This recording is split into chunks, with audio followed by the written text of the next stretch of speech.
Salmo 14. Tema: somente o tolo nega a Deus. A tolice das pessoas que dizem que não há Deus. Autor: Davi. Diz o tolo em seu coração: Deus não existe. Corromperam-se e cometeram atos detestáveis. Não há ninguém que faça o bem. O Senhor olha dos céus para os filhos dos homens, para ver se há alguém que tenha entendimento, alguém que busque a Deus. Todos se desviaram, igualmente se corromperam. Não há ninguém que faça o bem, não há nenhum sequer. Será que nenhum dos malfeitores aprende? Eles devoram o meu povo como quem come pão, e não clamam pelo Senhor. Olhem, estão tomados de pavor, pois Deus está presente no meio dos justos. Vocês, malfeitores, frustram os planos dos pobres, mas o refúgio deles é o Senhor. Ah, se de Sião viesse a salvação para Israel! Quando o Senhor restaurar o seu povo, Jacó exultará, Israel se regozijará. Esta é a mensagem dos ateus. Ateu é uma palavra que vem do grego. O prefixo a significa não, ou negação de, e theos, que significa Deus. Ateus, ou ateu, é aquele que nega a existência de Deus. Esta é a mensagem dos incrédulos, aqueles que não creem em Deus. Esta é também a mensagem dos falsos cristãos que negam a existência de Deus em sua vida. Aqueles que vivem como se Deus não existisse. Eles vivem um cristianismo sem Cristo, uma religião sem Deus, porque vivem independentes e não consultam a Deus. Não buscam a Deus quando em necessidade e não buscam a sua palavra. Um ateu prático vive como se não existisse Deus. Para todos os propósitos práticos, Deus não faz parte dos seus pensamentos. O verdadeiro ateu é nécio, porque ignora a evidência de que Deus existe, e o ímpio porque se recusa a viver de acordo com a verdade divina. O nécio é alguém agressivamente perverso em suas ações. De acordo com a Bíblia, desafiar Deus é uma atitude completamente tola, bem como confiar mais em si do que em Deus. Ninguém é perfeito, exceto Deus. Todos somos culpados diante dele e necessitamos o seu perdão. Não importa o nosso desempenho ou o quanto alcançamos em comparação a outros. Nenhum de nós pode gabar-se de sua bondade, se esta for submetida aos padrões de Deus. Ele não só espera que obedeçamos às suas diretrizes, também deseja que o amemos com todo o nosso coração. Mas ninguém, exceto Jesus Cristo, fez isso de maneira perfeita. Como todos falhamos, devemos voltar-nos para Cristo, a fim de que Ele nos salve. Você já rogou por salvação? Logo no início, quando Davi fala, diz o tolo em seu coração, cabe uma observação. Com efeito, é pelo coração que tudo começa. É pelo coração que somos crentes ou incrédulos. Disse Jesus Cristo que todos os pecados começam no coração, porque de dentro do coração dos homens é que procedem os maus desígnios, a prostituição, os furtos, os homicídios, os adultérios, as avarezas, as malícias, o dolo, a lascívia, a inveja, a blasfêmia, a soberba, a loucura. Ora, todos estes males vêm de dentro e contaminam o homem. Marcos 7, 21 a 23. Ao dizer no Salmo, será que nenhum dos malfeitores aprende? Eles devoram o meu povo como quem come pão e não clamam pelo Senhor. Davi se referia aos ímpios. Existe uma distinção clara entre aqueles que adoram a Deus e aqueles que se recusam a adorá-lo. Davi adotou o Eterno e, sob a sua liderança, Israel obedeceu a Deus e prosperou.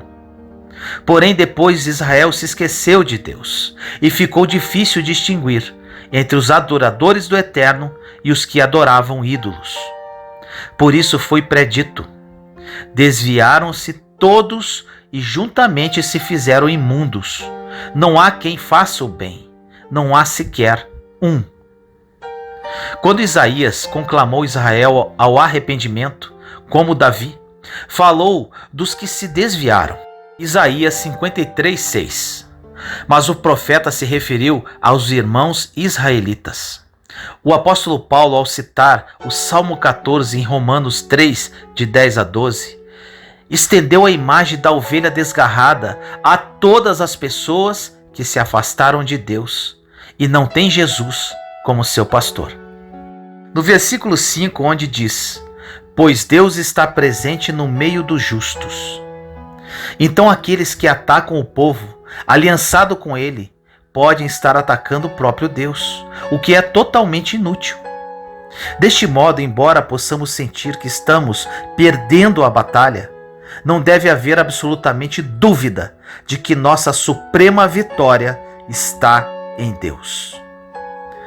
O que disse Davi dos justos? Olha que interessante. Os justos são humildes. A primeira característica dos justos é a sua humildade, mas sem hipocrisia. Alguns até se orgulham de sua aparente humildade. Eles têm uma humildade hipócrita, porque no coração não são humildes. Mas a primeira característica do cristão é a humildade, como disse Jesus Cristo em seu primeiro sermão, na sua primeira declaração do Sermão do Monte. E esta é a base da justificação pela fé. Mas qual é o conselho dos humildes? Os justos dão o seu conselho. Eles não seguem os conselhos dos ímpios. Eles seguem o conselho divino, que está expresso na palavra de Deus. E qual é o conselho dos justos? Eles se alimentam da palavra e declaram a vontade de Deus, guardam seus mandamentos, anunciam a volta de Cristo e pregam o Evangelho, a fim de que os ímpios habitantes da terra possam ter a sua oportunidade de salvação e se convertam. Eles querem ajudar a salvar esses homens ímpios e levam o conhecimento de Deus para eles. Mas os ímpios zombam, escarnecem e metem a ridículo o seu conselho. Eles dizem zombando: onde está a promessa da sua vinda? Porque desde que os pais dormiram, todas as coisas permanecem como desde o princípio da criação. 2 Pedro 3:4. O raciocínio dos ímpios é este: vocês têm pregado que Cristo vai voltar.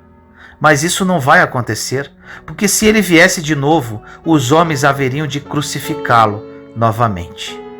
E afinal, tudo permanece sem nenhuma mudança. É tudo igual. Sempre houve terremotos, enchentes, catástrofes. E assim vai. Entretanto, não precisamos desanimar em nossa missão. Embora sejamos muitas vezes escarnecidos, debochados, zombados, sabemos que Deus é o nosso refúgio. Deus é o nosso refúgio nas tempestades, nas tristezas e nas tribulações. Deus é o nosso refúgio contra todas as zombarias dos ímpios e contra todas as suas ameaças. Se Deus é o nosso refúgio, qual é a nossa esperança? No versículo 7 diz: se de Sião viesse a salvação para Israel, quando o Senhor restaurar o seu povo, Jacó exultará, Israel se regozijará. Israel significa vencedor. O patriarca Jacó teve o seu nome trocado de Jacó para Israel, porque lutou com Deus e prevaleceu, tornando-se um vencedor. Assim, todos os cristãos têm esse nome. Todos os cristãos fazem parte do Israel de Deus, o Israel espiritual, segundo Gálatas 6,16. Aqui temos a concretização de todos os nossos anseios e esperanças. Virá a salvação de Israel, virá a salvação final do povo de Deus. E de onde virá esta redenção? Como diz na passagem, de Sião. Sião era o nome de um monte na Palestina, onde foi construída a cidade de Jerusalém. Sião ficou sendo um sinônimo para a habitação de Deus no céu. A sorte dos justos será mudada. Se hoje eles estão espalhados, serão ajuntados dos 4 cantos da terra. Se eles estão cativos, serão libertados. Esta será a situação do povo de Deus antes de serem levados para o céu. Eles estarão cativos e oprimidos pelos ímpios, mas quando Cristo voltar, eles serão libertos. Então, raiará uma nova alegria, uma alegria eterna coroará as suas cabeças, porque estarão libertos por toda a eternidade, libertos do pecado e dos seus inimigos. Então os justos rejubilarão eternamente. Pergunta para você: você está fazendo planos para estar lá, juntamente com todos os salvos?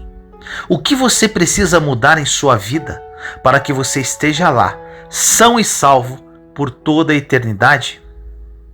Que Deus nos abençoe, a fim de que possamos cumprir a parte que nos cabe. Que possamos sempre nos lembrar e dizer em nosso coração: sim, há um Deus eterno que está disposto a me ajudar em todos os momentos. Há um Deus eterno que pode me salvar de toda tribulação e tentação e me levar para o seu reino de glória. Deus te abençoe.